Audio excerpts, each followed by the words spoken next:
The rhythmic clatter of the subway late at night had become a familiar sound to me, almost comforting in its consistency. As someone who worked the graveyard shift, the empty, fluorescent-lit cars were my solace, a place where I could unwind in solitude before reaching my small, equally solitary apartment.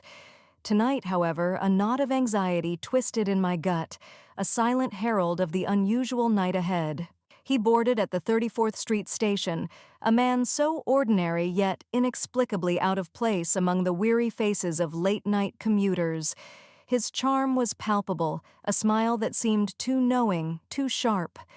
As he sat directly across from me, our eyes met, and I felt an involuntary shiver. "Rough night?" he asked, his voice smooth, almost melodic.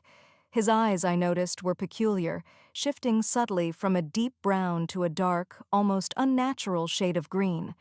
Our conversation started as small talk but quickly delved into oddly personal territories.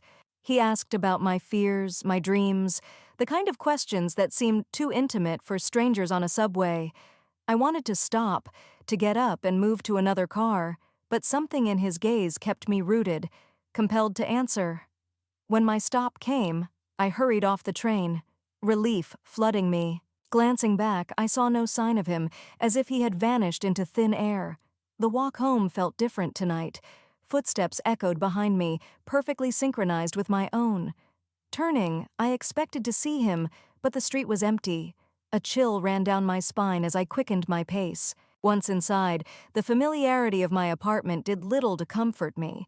Lights flickered as I moved from room to room, and shadows seemed to twitch at the edge of my vision.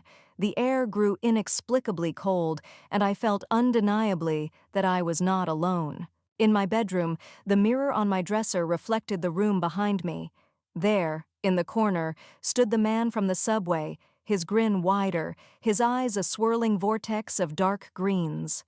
I spun around, but he was gone, only to reappear in the reflection of the window. My heart pounded as the whispers started, filling the room, words indistinguishable but tone mocking, terrifying. Furniture moved slightly, books falling from shelves without cause, the air around me thick with dread. Enough was enough. I couldn't live in fear in my own home. Steeling myself, I moved towards the closet, the last place I'd seen his reflection.